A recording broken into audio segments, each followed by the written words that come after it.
হরে কৃষ্ণ। আসছে বিজয়া একাদশী 2025।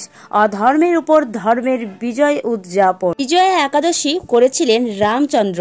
হ্যাঁ, স্বয়ং রামচন্দ্র বিজয়া একাদশী পালন করেছিলেন। বিজয়া একাদশী হিন্দু ধর্মে একটি প্রাচীন ঐতিহ্য। এই দিনে উপবাস রেখে বিষ্ণুর আরাধনা করলে জীবনে জয়লাভ করা সম্ভব বলে বিশ্বাস করা হয়। বিজয়া একাদশী 2025। এই উপবাসের তারিখ কবে, তিথি, মুহূর্ত, তাৎপর্য এবং এই একাদশী পালনের উপকারিতা, একাদশীর মাহাত্ম্যকতা এবং একাদশী পালনের সময়সীমা সবটাই থাকবে আজকের ভিডিওর মাধ্যমে। আসুন ভিডিওটি শুরু করা যাক। ফাল্গুন মাসের শুক্লপক্ষের একাদশী তিথি শুরু হবে 23শে ফেব্রুয়ারি 2025 তারিখে দুপুর 1:55 এবং শেষ হবে 24শে ফেব্রুয়ারি দুপুর 1:44। একাদশীর সূর্যোদয় থেকে পরের দিন দ্বাদশীর সূর্যোদয় পর্যন্ত এই উপবাস পালন করা হয়। পূজা মুহূর্ত সকাল 6:51 থেকে 8:17 পর্যন্ত।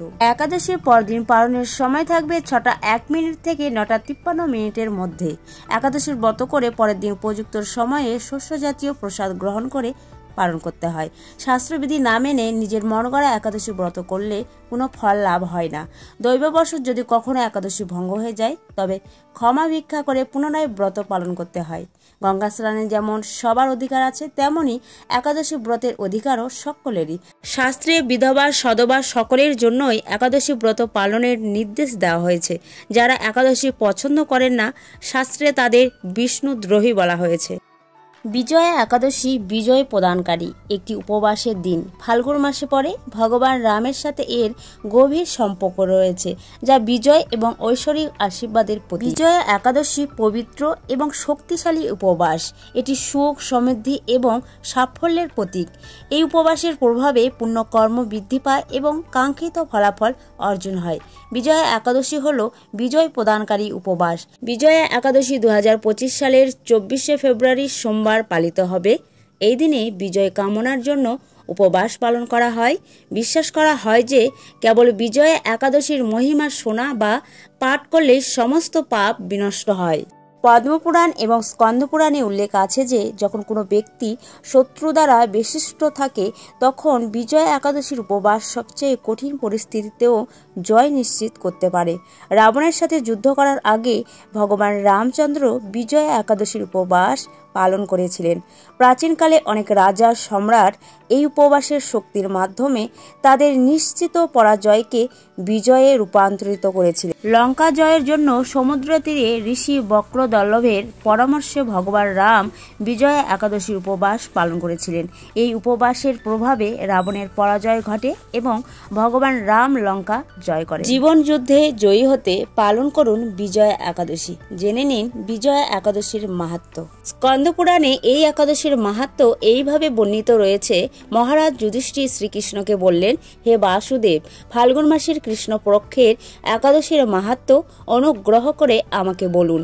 শ্রীকৃষ্ণ বললেন, হে যুধিষ্ঠির, এই একাদশী বিজয়া নামে পরিচিত। এই একাদশীর সম্পর্কে একসময় দেবর্ষি নারদ স্বয়ম্ভু ব্রহ্মাকে জিজ্ঞাসা করেছিলেন। তিনি এই প্রসঙ্গে যা বলেছিলেন তা আমি এখন তোমাকে বলছি। এই পবিত্র পাপ বিনাশকারী ব্রত মানুষকে জয়দান করে বলে বিজয়া নামে প্রসিদ্ধ।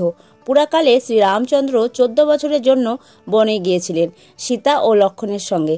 তিনি পঞ্চবটী বনে বাস করতেন। সে সময় লঙ্কাপতি রাবণ দেবী সীতাকে হরণ করেন। সীতার অনুসন্ধানে রামচন্দ্র চতুর্দিক ভ্রমণ করতে থাকেন। তখন মৃতপ্রায় জটায়ুর সাথে তার সাক্ষাৎ হয়। জটায়ু রাবণের সীতাহরণের সমস্ত বৃত্তান্ত রামচন্দ্রকে জানিয়ে মৃত্যুবরণ করে। এরপর সীতা উদ্ধারের জন্য বানররাজ সুগ্রীবের সাথে তিনি বন্ধুত্ব স্থাপন করেন। ভগবান রামচন্দ্রের কৃপায় হনুমান লঙ্কায় গমন করেন। সেখানে অশোক বনে সীতা দেবীকে দর্শন করে শ্রীরাম প্রদত্ত অঙ্গরীয় আংটি তাকে অর্পণ করেন। ফিরে এসে শ্রীরামচন্দ্রের কাছে লঙ্কার সমস্ত ঘটনার কথা ব্যক্ত করেন।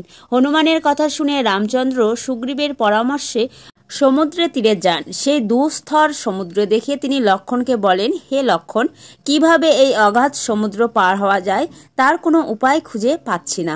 উত্তরে লক্ষ্মণ বললেন, হে পুরুষোত্তম, সর্বজ্ঞাতা আদি দেব আপনি, আপনাকে আমি কি উপদেশ দেব?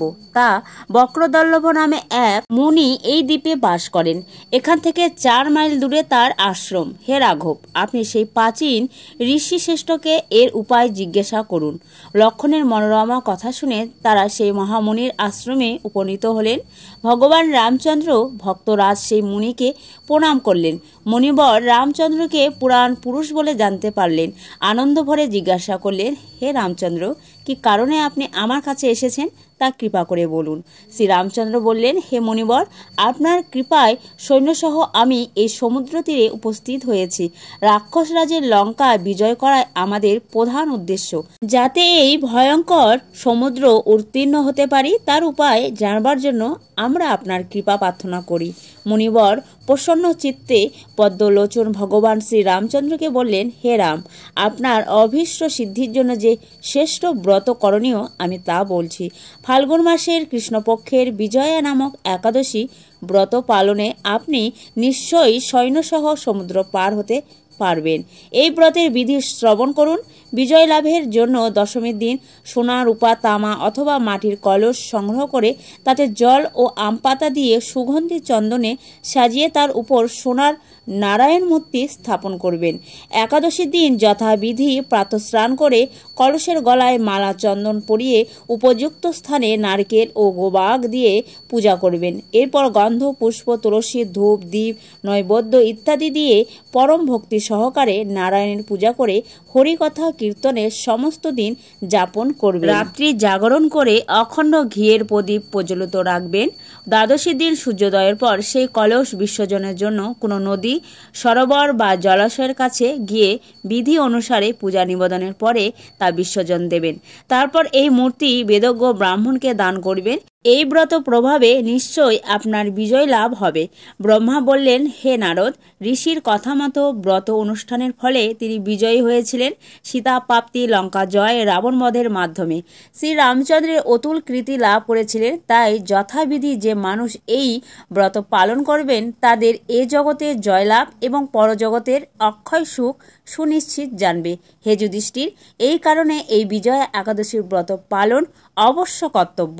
এই ব্রতকথা শ্রবণ কীর্তনেই মাত্রই বাজপেয় যজ্ঞের ফল লাভ হয়। এই ছিল বিজয়া একাদশীর সমস্ত জানকারি। আশা রাখছি এই জানকারি তথ্য আপনার জন্য উপযোগী হবে। আর যদি উপযোগী মনে হয় তাহলে ভিডিওতে একটি লাইক করুন, কমেন্ট করুন, শেয়ার করুন। আরও এরকম আধ্যাত্মিক তথ্য জানতে আমাদের চ্যানেলটিকে সাবস্ক্রাইব করুন। বৈদিক ধর্ম প্রচার করতে আমাদের সহায়তা করুন। হরে কৃষ্ণ, হরি বল।